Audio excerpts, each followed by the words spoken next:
David Neely initially got into tech as a way to inject some new life into his career. Decades later, David is still in the world of technology and has been instrumental in helping Transamerica maintain its technological edge.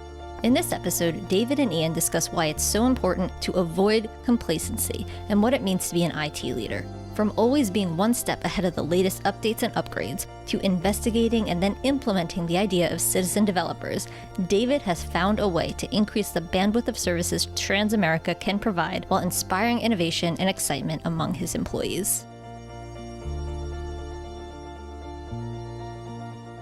This podcast is sponsored by the Lightning Platform by Salesforce. Salesforce just introduced the Lightning Platform Mobile, the low-code mobile app development platform that empowers anyone to easily build, publish, and manage AI-powered mobile apps for employees and for customers. Find out more at salesforce.com/buildmobileapps.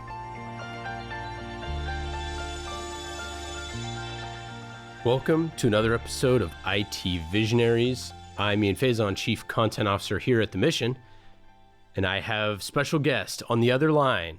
Dave, how's it going? Hey, how are you? You know, things are good. It's after the Super Bowl, and you're sitting in Atlanta. Is that right? That's correct. We had a great time this past weekend. Did the Patriots fans destroy the city, or is it still intact? No, it's still standing. You know, Atlanta survived a lot, so we can handle a few rowdy fans. Indeed. All right. So, we want to get into a little bit of your background, how you got into your current role, and get into really a bunch about citizen development. You've implemented a really interesting program and how to expand kind of the capacity of your team. But first, how'd you get into IT? I got into IT a couple of, sad to say, decades ago, basically as a career change from previous job. And I learned how to write software and came about at the right time during the kind of the software boom, the .com boom, and started my technology career as a software developer. And so in your current role, what is the scope of responsibilities at Transamerica that you're dealing with on a day-to-day basis? Sure. So I've been with Transamerica for going on 19 years in various different roles. As I said, I started even with Transamerica as a software engineer, and I've had various responsibilities since. Currently, I lead all technology for the entity within Transamerica called Transamerica Financial Networks. And that's basically a group of organizations that's focused on distribution, selling of the Transamerica financial products. So my responsibilities are leading those teams that develop software for those business channels within TFN. Now, of that group, there's a company called World Financial Group that's the largest distribution group within TFN, and I work out of the World Financial Group headquarters in Atlanta. And so what does your IT organization look like? How is it structured, and how do you kind of manage the team across, because I think Transamerica is a little different in the way that it's structured. So how are you aligned functionally? Sure. We've got a lot of different technology type groups across Transamerica. My group, the technology group, is focused mainly on the development of software products for our businesses. So things like infrastructure, desktop support, network support, those are handled by various other entities within the Transamerica family of companies. Our teams are structured into agile teams. We have both our full-time employees, and we have an offshore contracting component. And we work the business to develop business solutions based on the current needs.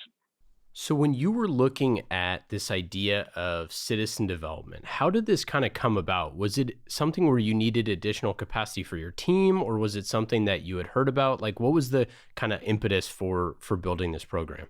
Well, it's interesting. We started our journey with Salesforce a couple of years ago because we knew we needed a scalable cloud-based platform to handle the growth that we've been seeing in our company. And growth is a wonderful thing, and that's what we strive for every day. But then as a technology component of that, how do we support that growth, keep our systems running, and also produce enough functionality to satisfy the business needs?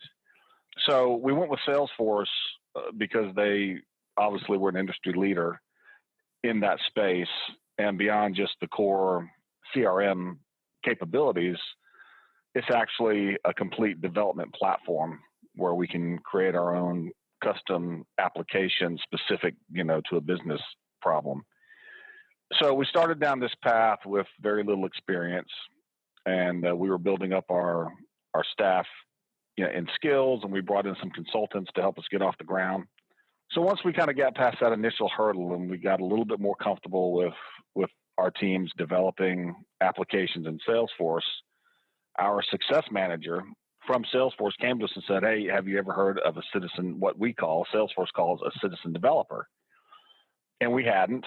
And so he explained it to us and explained the concept of certain users outside of technology who are technically savvy, who can then create custom applications on the Salesforce platform with the proper training that didn't require the direct involvement of the technology or the IT groups. And so it was an interesting concept, and we had to kind of wrap our minds around it as to how this would work. But when he brought it to us as a group and I started thinking about it, the more I thought about it and the more I listened to how it was implemented in different areas, it made a lot of sense to me because it could increase our bandwidth, increase what we're able to deliver, with true business value, while at the same time, me as a leader of an organization not having to request additional headcount or have additional budgetary concerns necessarily, especially in the very beginning. We're just getting the program off the ground. Yeah. So what was the, timeline from proof of concept towards when you were able to launch something? Specifically with citizen developers, we surfaced the concept, first through just the leadership team, both a combination of technology and business. And we kicked the idea around and discussed the pros and cons. And then we decided that, this is something that we think we want to pursue. So the overall timeline till we had our first functioning app out was probably somewhere in the 6 to 8 month time frame. Oh, wow. That's quick. It was quick, and it felt like longer because we did a lot of stuff in those 6 to 8 months to try to get this thing off the ground. But yeah, it's the beauty of the concept and the beauty of the platform is that it doesn't take, because all of the underlying, what I'll call the plumbing, is there. The data's there, pre-built objects are there. So the person or persons creating the application, they've got these pre-existing libraries of data and user interface objects to construct these applications, depending on how complex the application is. And our first app was a very simple app, but it was very functional, and we're still using it today, and it's providing a lot of value. What was the first one?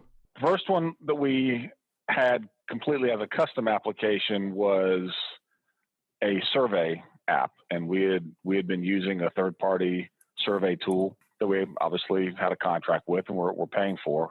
So we were able to create the same functionality but more customized to our business on the Salesforce platform and drop a paid service and roll it out and provide a lot of value. I mean, we use the survey app with our end users who are agents out in the field who sell our products. So getting their feedback is vitally important to us as a business because we support them in their businesses. They're basically in the World Financial Group model, especially, these are independent contractors, entrepreneurs who are out building their own business, selling financial services products. So anything we can give them as a tool to help build their business is very much appreciated and valuable. So getting their feedback on what works and what doesn't work for all of our other technology offerings is vital. So it's a simple application, but yet the value it provides is way beyond the effort it took to create it. Yeah, and I mean, talk through some of that idea to, go custom versus out of the box. You've talked a lot about customization and kind of when IT leaders should say yes or say no to this. Like, how do you feel about customization in general? It's an interesting topic, and I'll tell you the culture that we've come out of prior to our Salesforce years was very much custom everything. We would customize the heck out of any product we got our hands on, and built a lot of stuff from the ground up with our internal development teams. But even off the shelf products, we would get in and customize it to make it really fit. And while that's got some benefits in that you get a highly customized product, every time you make a customization, you're incurring technical debt. So that customization has to be tracked. It has to be monitored. Every time there's an underlying upgrade to the base platform, you have to ensure that these customizations still work. There are no breaking changes. No features that you programmed against are being deprecated. So we've shifted our mentality actually in the past few years away from super customizing and really trying to get as much value off the shelf out of the box as possible. Now, if there's something that we can't do that, then of course we'll do customizations. But we really feel that we get a lot more staying power and less maintenance if we can use functionality that's part of the base platform. So big believer in customization, and we have skill sets across both our citizen developer group and our core development group that can do those customizations. But we really try to vet those now, whereas our mindset previously was kind of, it was customized first. Now we're trying to do out of the box first and only customize when necessary. I mean, I think that's a really important distinction, right? Because this kind of, what we talk about ticket taking mentality of the past can easily shift into hey, everybody needs their own customized thing. And sometimes that's just not in people's best interest because they don't understand the third, fourth order effects. How do you do governance and how do you accurately communicate that to the field? Because I think that that's one of the things that might be challenging is that people don't understand why governance is important, why customization might not be in their best interest. Yeah, absolutely. And our governance model is strong. I'll say it has to be. We're a highly regulated industry in financial services. Pretty much any regulatory body that exists out there, we're having to interact in some kind of way, whether it's with health information, credit card data, and PCI, everything around selling securities. So we're highly regulated, and we have to have a strong governance process because we go through audits every year to ensure that all our controls are in place and that, we're doing the things we're supposed to doing. We have trackability, and both at a federal level, and there's many states that impose their own set of regulations on top of what we get from the federal level. So that's just the world we live in. So when we were looking at governance, specifically within Salesforce, we worked with the Salesforce team who brought in a governance specialist who's worked with, because we had a good handle on governance from our own software that we developed. When we got into the Salesforce world, some of our controls didn't necessarily apply because it's just a different platform when you're on a cloud-based system like that. So we brought in a specialist from Salesforce who worked with us. We had a series of workshops, and we developed a robust governance model that consists of various councils who have responsibility at various stages of the development process, both from an initiation, ideation stage, where we're brainstorming, the art of the possible and what can we do, all the way through prioritization of other work after it's been determined that, yes, this is something we want to pursue. How do we get it prioritized? How do we get the work assigned? How do we ensure that the work that's being done is following the guidelines that we've established in all of our controls? And then finally, how do we then migrate that product out to, our end users? So with that governance process in place, we're able to have development going on multiple tracks, both internally to our development teams and also with the citizens developers, and that funnels through a common process, even though the starting points may be a little different depending on who's working on it. Yeah, I mean, it's an interesting piece about the financial services specifically. I mean, how have you seen the field change over time to be more tech forward or tech first? Because I think that was one of the things that initially might have been challenging, is that, consumers weren't necessarily mobile first or tech first, but immediately, in the past 10 years, it's got caught up and now it's expected. What are you thinking about in terms of mobile for your customers and then also internally? Yeah, well, absolutely. Because mobile now is not even something that you have to consider versus just an expectation. It's just like the air we breathe. It's got to be mobile. Even specifically more so in our particular business model, working with a field force who are out. These are not people who are sitting in an office. These are people who are out in the world, selling product, meeting people, making sales. They've got to have mobile solutions. So from that standpoint, especially being on the Salesforce platform where mobile is kind of baked in, it really allows us to do what we need to do and have those tools out there. In the financial services industry, sometimes technology moves at a slower pace. Historically, we've still got many of our product admin systems on mainframe, and there's COBOL, and there's older technologies, and it's just so as an industry as a whole, sometimes it may actually lag a little bit, especially with the back-end systems. It'll lag a little bit behind other industries, but on the front end, the people out on the ground who are selling and have to be where their clients are, whether it's in a coffee shop, at the kitchen table, on the subway, wherever they can meet people, they've got to have those tools available. So being able to provide a complete mobile suite of technologies, which we do provide for our agents, has really transformed how they do business.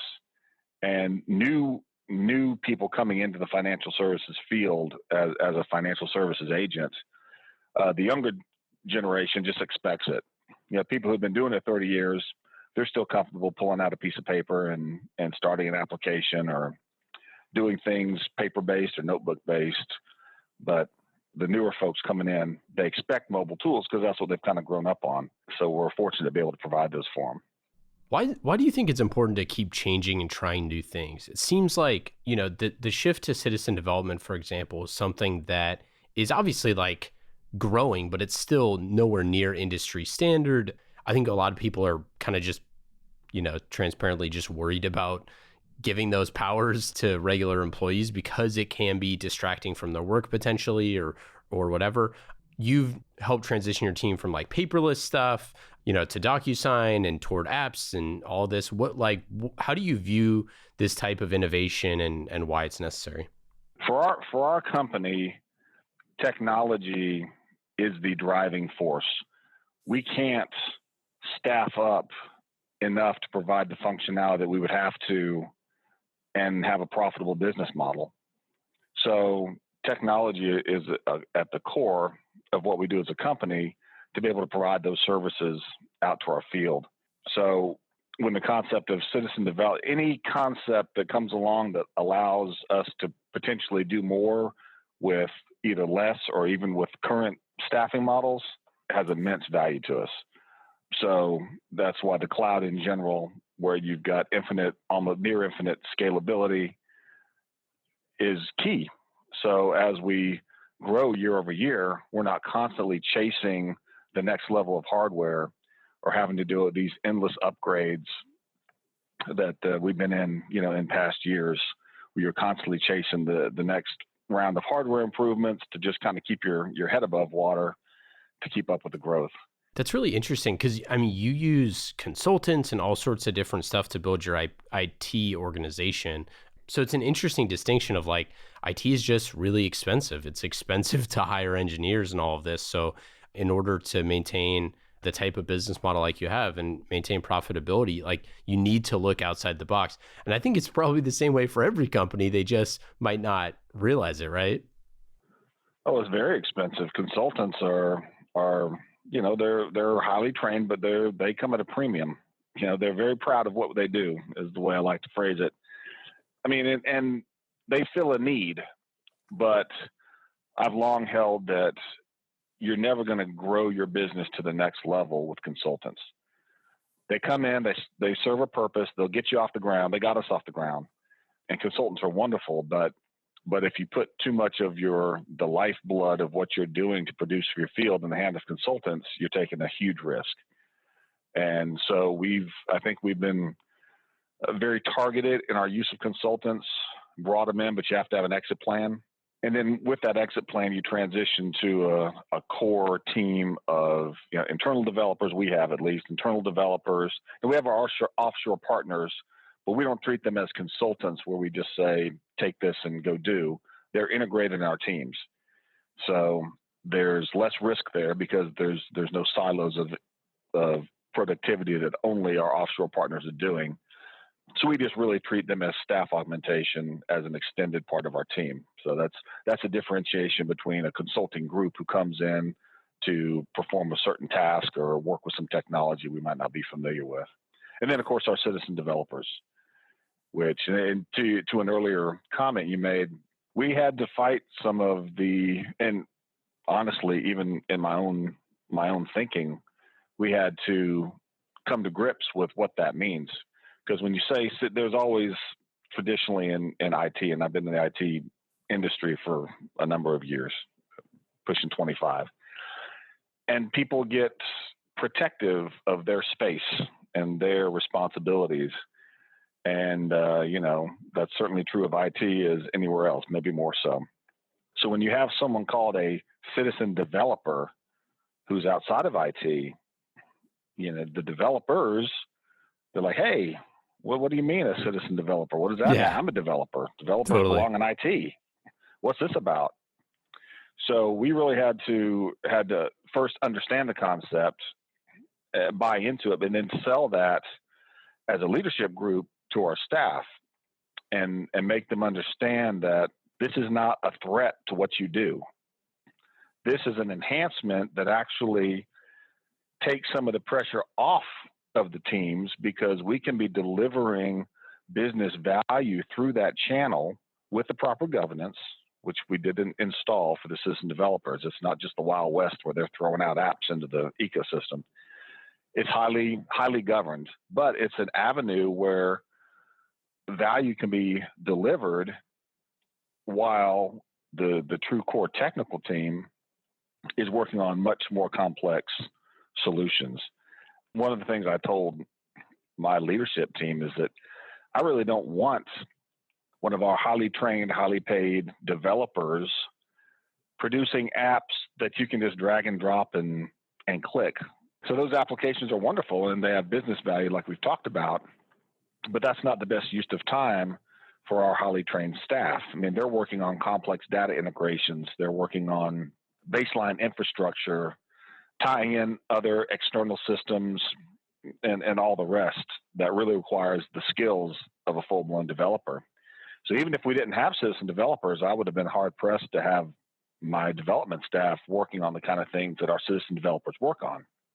And if it gets to the point where a citizen developer project is beyond that skill set, then we bring it back into the technology side and have our developers finish it out as the need arises. So once we sold that concept that this is not a threat, this is an enhancement, this is really some additional bandwidth to where we get a request for a simple app, I don't have to now pull my top guy off something that really requires their skills.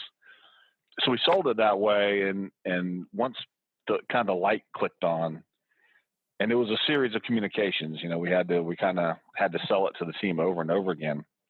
On the technology side, it was a different conversation and selling job over on the business side, and we can talk about that too. But specifically for the development side, once we explained that concept and people kind of grasped hold of it, the light went on, and they said, "Okay, yeah, this does make a lot of sense."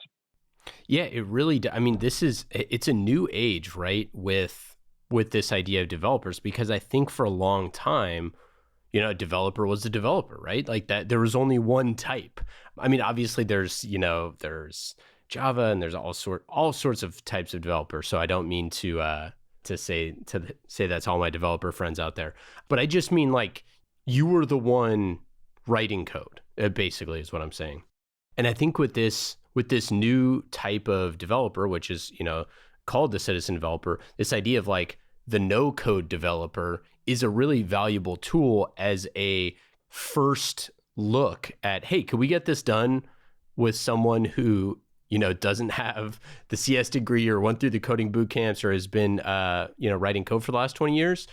This ask could get completed before it even steps to you, and we can save your bandwidth for the hardest projects that we're working on. And I mean, to me, that's empowering, right? Oh, very empowering. And when you look at it from a technology leadership, I mean, the thing that we always do is how do we direct resources to get the most value out of the time spent? Because there's always more work in the backlog than we have resources, and that's always going to be the case. That's a good thing. It means we're always thinking of new things to drive the business and provide value. But then you look at, okay, how do I as a leader put my resources where they make the most sense? And having this resource pool available of citizen developers really allows you a lot more flexibility in managing your teams and getting value out of them. That's really interesting. So let's dive into the piece that you said about convincing the business, because I think that's the other half of the equation. Right. So what we didn't do, we didn't go out and hire a bunch of citizen developers. These were people who we identified that have day jobs. They've got other responsibilities that they were hired to do in the company. But we knew that we had at least some individuals who had expressed interest and enthusiasm in the platform in general. So we felt pretty good that we were going to get some response. We actually got a very good response, but we did have to sell to the staff out of the staff, we would get our pool of citizen developers, what that meant, what it didn't mean, and then to their managers and their managers through the upline, what did that mean for their day responsibilities, and how do we strike that balance? And so we had a lot of conversations with the business leadership at all levels to make them understand what we were looking for and the time commitments we envisioned coming out of this, and then with the individuals themselves on what would be expected of them, because this was not something where we could take people out of their job for 2 to 3, 4 weeks and send them off to training to learn how to do citizen development. It was a commitment both from the company to provide time for training, but also from the individual, that if they were motivated and they wanted to do this, they had to have some skin in the game, and they had to commit to getting certain levels of training done without letting their daily responsibilities fall. And we were very upfront about, it was not mandatory. We didn't tag anybody, you're a citizen developer now. It was voluntary because we wanted the people who had the most enthusiasm, who would really take it as a challenge that they enjoyed, and understanding that they're building their own personal skill sets and making themselves more valuable in general, but who would take that enthusiasm and really run with it.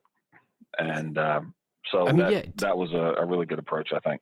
Was this like a top-down mandated, hey, this is what we're doing, or was it more grassroots? And like, how did you communicate that to everyone and make sure that there was buy-in there? Yeah, it's funny because it was kind of both. It was top-down because you have to have buy-in at the top level, because if those folks aren't on board, they're not going to support the management chains all down through to get to the line level staff. But it can't just be top level mandating, because then people don't get it. It's hard to get buy-in where you have just the top guy or top lady say, hey, y'all start doing this. No concept, no ability for people to choose to join the program or have their voice heard. So we really, once we had buy-in at the top level of the business, Then it was like, all right, now how do we take it to the people on the ground, the front lines, put this out there and encourage people to join in and see what kind of response we get. So it was two-factor, buying at the top, but not mandated at the top. Once you get the buy-in, then you have to come down to the line level and build the grassroots enthusiasm through a lot of communication. And we did some contests. We had what we call an apathon. Yeah, once we had people who expressed some interest, we said, all right, we're gonna give you all some time out of your workday. So the company, had their piece of it. And then they had to do their piece, and we're going to have a contest, and gave them a set amount of time to work either as an individual or small teams, completely on the business side. This is not technology involved, to both do the training they needed to do to figure out how to create things, and then actually create a proof of concept application, and then present it to a panel of business and technology leaders as to why they did it, the value they thought it would bring, and there were some simple prizes. What'd you give out? What were the prizes? Honestly, I'd have to go back. It was simple, because it really wasn't about the prize; it was about the process. And the prize was just a recognition, because one of the cultural things in our company is we do a lot of recognition, because that's actually part of our business model for motivating our agents. So we also do that internally. So we always like to have the recognition, but the dollar value was negligible. It was just a matter of, here are the people who quote unquote won. But really the winners were all the people that participated, because they got to be part of this process and work on technology they had never worked with before. And out of that, we really kind of built the excitement across the teams, where people weren't being mandated, here's a new job responsibility, you've got to go do this new thing in addition to everything else. We had people volunteering once we explained it and gamified it. That's one of our current buzzwords in the industry, right? Gamification. Yeah. So when we gamified it and had people kind of buy in at a competition level, it sparked that interest, and then got people with their hands on it, and then really helped further cement the ideas and the concepts that we're putting out there. Yeah, it's really interesting, right? The way that I'm a marketing nerd, and I think there's so much opportunity here to tell those stories of like citizen developers externally, because it just shows such an amount of innovation in a company. Things like apathons and all the hackathons and all this stuff it's cool stuff. I mean, people want to work at companies where they feel empowered, and especially sometimes, like, we all know that the current role that we're sitting in, that we could do other stuff. And that's cool to hear. Absolutely. It's personal growth. It's people who we're talking hourly employees. These are not high level. It spans the gamut, because it was open to everybody. Somebody literally working in the mailroom could volunteer to be a part of this. Nothing against mailroom folks are great, but I'm just saying it spans all levels of the company. So it wasn't just a select few on the business side who we said, you can have the opportunity to be a citizen developer. We opened it up to everybody. And then, we have to manage that. And there's certain realities of what people can get done, but it was open to everybody, and everybody can feel like they can have a voice and empowered to learn some new skills. So it's a win for the company. We get more productivity and more bandwidth, but it's also a win for the individual, who can say, hey, now I'm doing things that I never thought I'd be doing when I took this job. And to me, that's very compelling, because, a company is a collection of people, and that people element is key. Yeah. I mean, it's one of those things, like, as an IT organization, how would you find these people otherwise, right? Like, that's part of the thing that's so exciting, is, like, especially with like low code developers, pretty much everyone under the age of 20 is mobile first right now anyways. So all of these folks, like, drag and drop tools are going to take them not that much time to learn. And if you have those folks that are just starting off their careers in the mailroom or in wherever it is, they could easily pick that stuff up. And, 2 years from now, they could be a full salaried employee on the IT team if they, have the requisite skills. Well, I'll just say the people that come out of that background too are so invested more invested than somebody who maybe studied a particular thing in college and then came out and got a job in that field. When you have somebody who's kind of brought themselves out of a different skill set area into something new, those are the folks that are really just 100%, 110% raring to go. And you get that enthusiasm, and then that enthusiasm spreads throughout the rest of the organization. In regards to innovation, we have to constantly be looking at how we operate as technology, and you know, the landscape's constantly changing. I mean, the technical landscape today is vastly different than it was even 5 years ago. 10 years ago, back when I got into it was totally different. I mean, the business models, the technology itself, vastly different. So one of the challenges as a technology leader is not to just get complacent and kind of fall into the same way of doing things, because you quickly find out that you get left behind in a particular industry or vertical. So this is just another way. And who knows what we'll be doing 5 years from now? We could be talking about something totally different that we thought of as an industry, or even cross technology. I mean, we've seen, this is just my 2 cents on this, is like, we've seen companies send budding leaders to get MBAs and pay for that in the past. And I think that there is the next level of this type of stuff is people sending their employees to a Lambda school or to a boot camp or code academy. And there's a few organizations that do that, but I think it's going to be much more widespread, like organizations do with MBAs in the not too distant future, because for the cost of hiring an MBA, sending them to a boot camp that costs $20,000, you'd pay that for the search fees of or the placement fees of the recruiter anyways. There's an opportunity to really help accelerate people's careers in that way.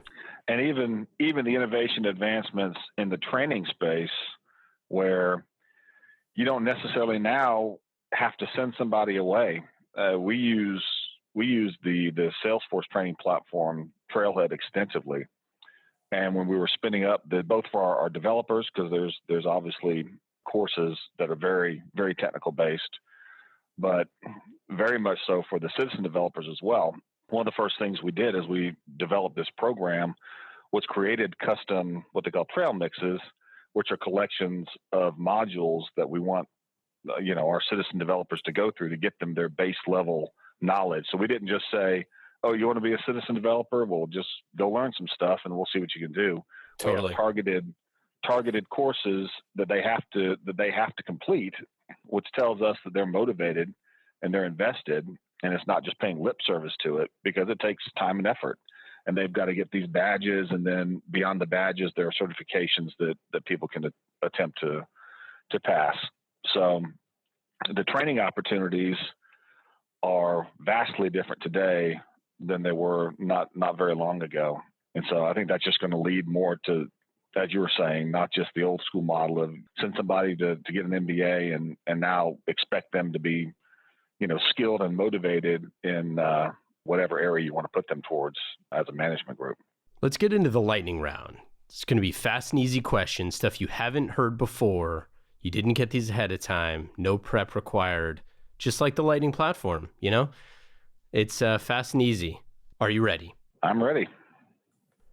Number 1, what app are you using on your phone that is the most fun? I'm gonna probably be a little boring and say it's the reading apps, because I read a good deal, and so I like the apps where I can read on my phone. Current phones are now big enough where it's actually a pretty pleasant experience to read. So I use reading apps mostly for pleasure. Favorite use of AI or chatbots that you've seen recently? Well, I personally use the Amazon set of AI devices all over the house. I'm a technologist, so everything technology makes me excited, and I'm an early adopter. So we've got Echo devices basically in every room, and every time I can get a new sensor, a new widget that I can tie into that ecosystem and have it do something for me by just talking to my little device, I'm there. So I love that stuff. Favorite time-saving tool? The mobile direct deposit mobile deposit of checks. That's one of the Oh, that's greatest so things good. you get to check. It's so awesome. I mean, we forget how much we used to have to go and do things. I'm using it like an online banking system. So I hardly ever have to set foot into a brick and mortar bank because the tools now, I can do everything on my phone. And it's That is a fantastic. great one. We have not heard that one yet, and that is so true. I actually talked to the guy who, this was a while ago, the guy at USAA who originally was the one who, I don't know if this isn't a plug for USAA, although I am a member. Cut that part out, That's what Jonah. I use. I'm with USAA. Oh, okay, great. Let's let Jonah leave this part in. Yeah, so I use US. Did you serve in the military? I did not.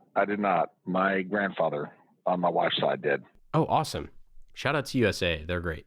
But yeah, so I talked to the guy who was the one who launched that initiative. And they were like, basically, you know, people in the military and all over needed the ability to do these mobile payments. And they were like, why don't we, you know, our whole thing is predicated on trust. Why don't we just trust them to do the right thing? And, you know, and if there's default rate, then we just end up having to deal with that. But our people need this. And their whole like organization, their like tech organization was like, yeah, this is great. Everybody's like, this is great. And he's like, you know who thought it wasn't great? Our lawyers. But eventually, yeah, they ended up launching it and it was like a smash hit success. And yeah, I mean, they pioneered, you know, non-ATM, you know, paying the ATM fees for people so they don't have to have ATMs, and they were mobile first on checks. Yeah, it is such a great thing. Gosh, that was a good one. It really is. Favorite podcast or recent book that you're listening to or reading? Oh, let me see. I don't listen to a lot of podcasts. No reason. I just don't really seem to have the time for it. Right now, I'm reading a series of historical fiction, which I like those because you actually learn something. So it's fictional characters, but based in real historical settings and reacting to historical events. So I'm reading a series of books that are set in 18th century Scotland, and I've been enjoying that quite a bit. That's awesome. We do a bunch of historical fiction writing and stuff at the mission, so I love that stuff as well. It's so fun. Favorite one day getaway in Atlanta? We'll go down to Centennial Park and just walk. Centennial Park was built during the Olympics that were here in the 80s, and it's a great public space down in the city, and you can be in the heart of the city but have green space, and there's a lot of activities down there, so that's always a great time for a quick one day. I've done that myself. My 21st birthday was in Atlanta, and I did that exact thing as part of that weekend. So, okay, what technology are you most excited about going forward? It's got to be the furtherance of the cloud. I mean, the cloud has totally transformed technology in every aspect. Maybe not desktop, even desktop, you could say, but certainly on the infrastructure side, on the software development side. The abilities now for a startup company, you can literally have a startup company with a very small budget and get world-class infrastructure, data, UX. It's amazing what a company can do, you know, with those cloud services. So from the simple guy in his garage with an idea to a Fortune 500 company with, you know, infrastructure all over the place, the cloud has enabled just amazing things. And I'm constantly in awe at the innovations that are happening in that space and seeing what's coming next. Best first-time advice for an IT leader? I would say for an IT leader, whether it's a new IT leader or somebody who's been doing this a long time, is do everything you can to avoid complacency. I like to say that the innovation and complacency can't live under the same roof. And it's so easy with the daily pressures. You know, you're getting hit daily to deliver this. This is the new fire we got to put out. We got a new regulation we got to respond to. We had an outage we've got to deal with. Those daily pressures, you can get in the trench and lose sight of the bigger picture. And how do we innovate? And how do we really stay current with the times, or even, you know, maybe that leader, maybe he or she is going to develop the next new innovation that we'll be talking about and I'll be super impressed with. It's a constant struggle to keep your vision above the fray. I mean, you've got to deal with the fray because that's the daily stuff, but you've got to take time to stay above the fray and say, what are we doing as an organization? What are we doing holistically? How are we innovating? What is our culture? Do we have a culture of innovation? And which is way beyond just saying, hey, we're going to innovate. That rarely, if ever, has worked. I've never seen it work. It's a culture, it's a mindset, and you have to consciously every day come in and commit to yourself that what am I doing today to be innovative and to change the way we approach this job in this industry. I love it. David, thanks so much for hanging out with us today. We're really excited to see what's next for Transamerica, and we'll talk to you soon. I've had a great time. Thank you.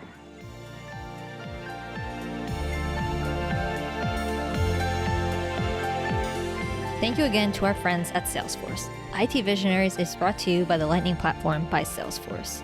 Salesforce just introduced the Lightning Platform Mobile, the low-code mobile app development platform that empowers anyone to easily build, publish, and manage AI-powered mobile apps for employees and for customers.